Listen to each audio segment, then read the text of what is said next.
Okay, coming at you live with another video. This is all about the rimfire, and personally, I've never really had rimfire rifles or handguns until just recently. I've always been, center fire, long range rifle, handgun, Glock, of course. But recently, I got into the 22 rimfire because I enjoy long range shooting. Excuse me, and the 6.5 Creedmoor is pretty spendy to shoot, so I wanted something that I could shoot, for fun, which I enjoy shooting. Something that's a challenge, and also something that you could use, to put up meat, and something that would be very, you know, critical in a shit at the fan type scenario. So I got into this CZ 455 right here, a precision camo trainer, and I got to tell you, the rifle is absolutely amazing. It's a pretty spendy 22 rifle at this point. It's about $1,600.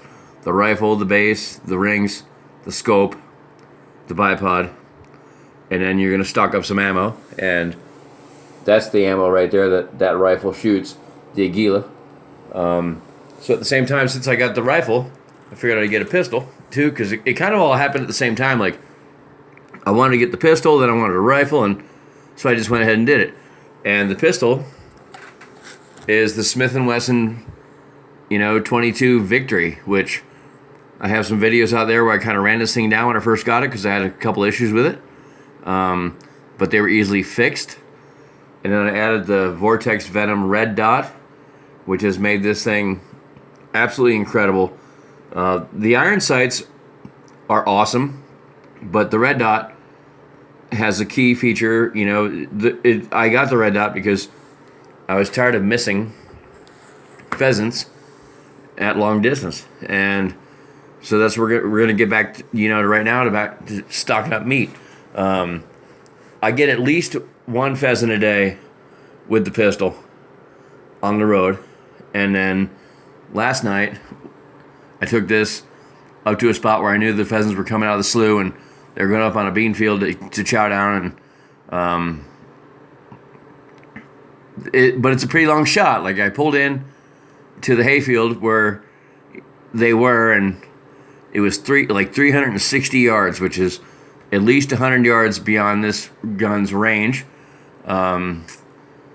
It was probably 50 yards beyond the gun's range, but it's 100 yards beyond the scope, because at 245, I'm basically maxed out on elevation. Like, this is a 250 yard gun for me, and that's with a 30 MOA base, the Area 419, 30 MOA base rail, which that's $100 for that rail. But I've shot pheasants with this pistol at almost 100 yards, and I've missed, but barely missed, many times at 100 yards. So, like, the pistol is amazing, the rifle is amazing. But anyway, this is really all just about 22.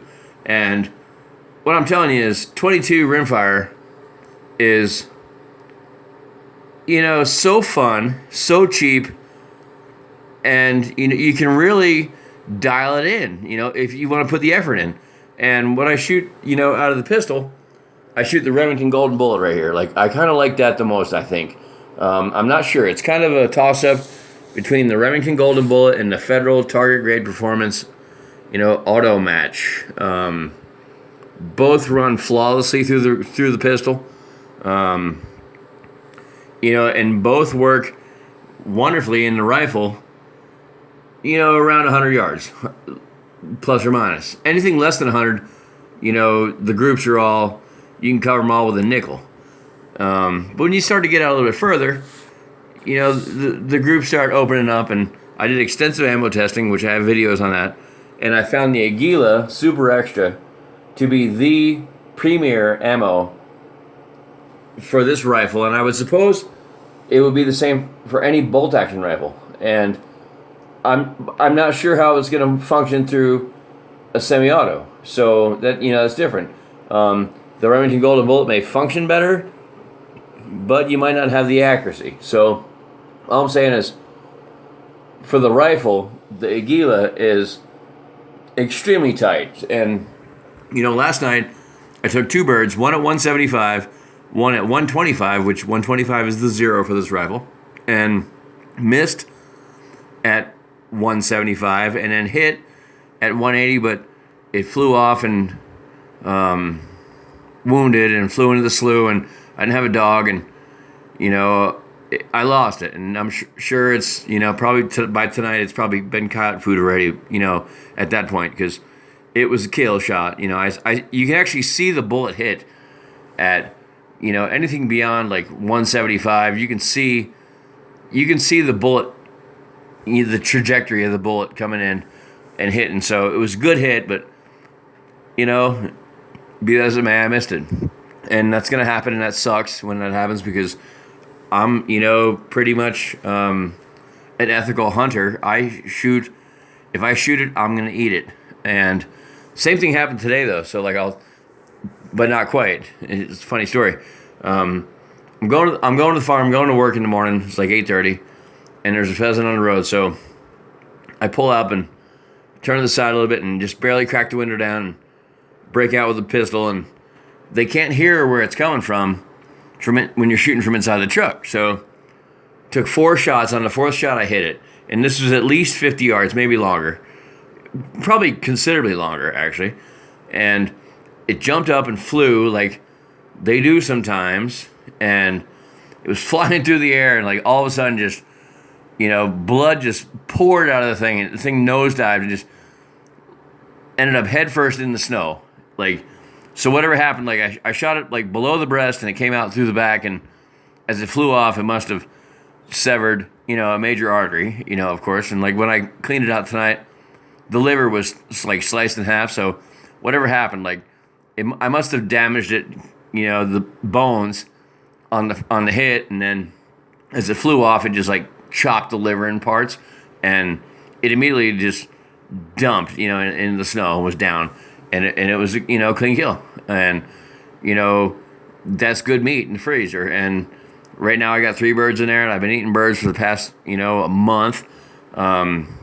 So I'm gonna stack them up right now. They're brining, and I'll just I want to stack up some birds for winter, and I do it with the rifle and I do it with the pistol, and I just can't say enough about the 22 round, the capabilities of the 22 as far as in a shit hit the fan type scenario, as far as bringing home meat like every night. Like you could bring home like plenty of food for a whole crew, a family. Whether it's a jackrabbit or 2 or a coon or some pheasants or some doves or whatever, a badger. Not that you want to go probably eating a badger at anything, but I suppose you would if you were starving. Probably not the tastiest, but jackrabbits, cottontails, pheasants, doves, big mourning doves, whatever it takes, and you can kill a deer with that too. Like you can kill a deer with that rifle if you put in the effort, and you can get close to them. Like, because I say that deer, because like out here it's different than like maybe most places. Like, a lot of places in the country you can go for days trying to find a deer and you never see one. But out here the deer are almost like pests. So there's deer everywhere. So like you could easily kill deer here with the 22. You would just have to set up and know where they move and where they're at, and stalk them and get them in a crossfire, get them in a kill zone. It's that simple. And to do that, you have to know your rifle though, and you have to shoot, and you have to practice, and you have to write down your temperature. You have to make notes, and you make notes in your book. There's a little book right there. I got all kinds of notes in the book, like from days of shooting, and what the wind temperature is, what the wind is, with the wind direction, and what the temperature is, and what the dew point is, and the barometric pressure, and then your shots. Like right here, it's not all that. I don't know. It's not all that sophisticated, but you have what the app says as far as the drop and or windage, whatever, per yardage, and you have the actual, and you make those notes, and you just dial it right up. You look at your range finder, see, there's a deal. you got a rangefinder. And that's a Stella Artois too, or whatever they call it. It's pretty good beer. The Sig Kilo is awesome as far as, rangefinder. So like, you range your target, and then you go to your book, and that tells you exactly how many clicks you need to make, how many MOAs. You dial it up on your precision scope, and next thing you know, you got a pheasant in the back of the truck. So, that's sniping. That's how you snipe birds, and that's how you snipe anything. And that's the whole thing about 22 is, it's a good trainer for your high-powered rifle, and it's also, a harvester of meat. So can't say anything bad about either one of these. I can only say great things. The Smith & Wesson 22 Victory with the Vortex Venom little red dot, perfect match, perfectly paired up. The CZ 455 and the Vortex, 4x16 Viper, can't, how could you complain about that with that rail, to that Area 419 rail, which the Area 419 company, they're out of Ohio. They make precision rails and, gun parts. Highly recommend them. Great service, great turnaround time, great packaging, everything, like top-notch company. And, that's what you get right there. You get what you pay for. And, those are EGW bases. EGW rings, precision rings. And you almost can't miss with that rifle. Although you do miss. Like, you're going to miss, but if you miss, you better miss small, and you better miss not too often. And when you miss, you just get better. And if you're going to miss, you better show your shots. Like, too, if you're making videos and you're talking about hitting and, doing great things, then, that comes with the fact that you're going to miss. And if you do, record your misses. Why not? That's how we all get better. That's how we all learn. But anyway, the Aguila, the CZ, the Vortex, the Smith, even though I had problems in the beginning that were easily solved, and once again, another Vortex scope, optics, the Sig rangefinder, and the Nebo headlamp, like, that's another, quality product right there, the Nebo headlamp, that same one right there. I'm not sure, there's no name that I know of that is called or product number, but it's gray and it's got 4 options and it's badass. It's like $30 and it's well worth it.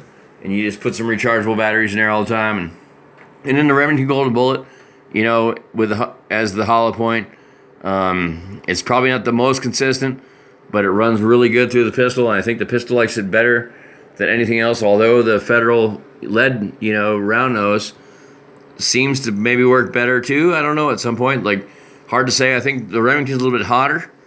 The Federal's probably more dialed in for the scope. For the sight, the red dot sight, it's not a scope. And then the Aguila 22 long rifle, super extra, 40 grain for the rifle. So there you go. 22 rimfire. Can't say nothing bad about it. Can't say anything, can't say enough about how great it is. And, I don't have 17 HMR. I don't have 22 mag. And I've contemplated getting into that, but, then you're going to have to spend another $2,000 almost on another rifle or, whatever. And so I'm just not going there. I'm going with the 22 because 22 is basic. 22 is, easily found. It's cheap. It's got great ballistics. It's probably not got the same performance as the 17. The 17, I'm sure, is much flatter. And if this rifle in 17 could be probably a 350-yard rifle. But I'm content at 22 long rifle because the two match up. The pistol and that rifle match up together. I've got all my, I've got my ammo consolidated. I got my notes. Everything's good. So you gotta love the 22, whether it's, the 1022 or, a pump action 22 or the SR22 pistol by Ruger or, the, what's that other one? James Bond type stuff, that pistol that he ran, the Walther 22, and there's plenty of other 22 rifles that are, the Ruger Precision 22 is really cool, and The AR 22 platforms are awesome. I recommend getting into 22 if you like to shoot and you're like a long range shooter or an intermediate range shooter or a hunter or just a gun person, or even if you're just a beginning gunner, then definitely get into 22. And for example, like say someone was interested in guns and wanted to shoot and found out that maybe they went to the range with somebody and loved shooting, especially like maybe someone young or like a female, a woman, and they wanted to shoot, but they weren't so, they were a little bit uneasy about like recoil or just fear, but they dug it. You could put this rifle right here in the hand of a child or a woman or someone just starting out, and they would immediately become a precision long range shooter. And then from there you could go further, if someone desired, or you could just stick with the 22. Like 175, I'm shooting at 245 with this rifle on a 4-inch piece of steel, and ringing it every time, ringing the bell. I've hit a 1-inch square from 200 down to 50 almost every time I pull the trigger. So like, it's a challenge, but once you get it dialed in, it's so fun. It's just fun to shooting clays out of a shotgun. Someone throwing for you, shooting clays or whatever. It's a shooting culture, but there's not only is it fun and enjoyable as a hobby, it's practical for putting up quality food, like I talked about with the pheasants, and in a shit defense type scenario as far as personal self-defense. And at the same time too, this is not probably an everyday carry caliber that you would, because that would be, I carry a Glock, a Glock 40 cal, the Glock 27, and I conceal the 27, carry the 22 in my bag, in 40 cal. But this little sucker right here, as fast as you can dump 10 rounds and how accurately, I'm not sure that 22 isn't a great round for self-defense. Like, if some asshole, needed to get shot, you could put 10 rounds in a motherfucker in about 2 seconds with this rifle. I mean, not this rifle, but this pistol. Every one of them on target. So, like, there's a lot to be said for the 22 pistol, like, as a personal self-defense round. This is kind of heavy. It's a heavy handgun. It's got a bull barrel. And even like with the iron sights, like as an EDC, I wouldn't have the Venom on there. I'd go back to the iron sights. Like you can literally dump the whole mag, 10 rounds, almost as fast as full auto, like, and all on target because there's no recoil. So that's all I'm saying is like 22 is awesome. And, quite frankly, if you busted a bunch of 22 into some dumb fucker, it ain't going to work out all that well for them. So, don't be scared of 22. Like, if you're new to guns, start with 22. If you've been in guns for a while, go back to 22. There's a reason for it. And, it's awesome. So that's me just signing off. That's my thoughts on 22. Can't say nothing bad about it. Only thing I can say about 22 is highly recommended.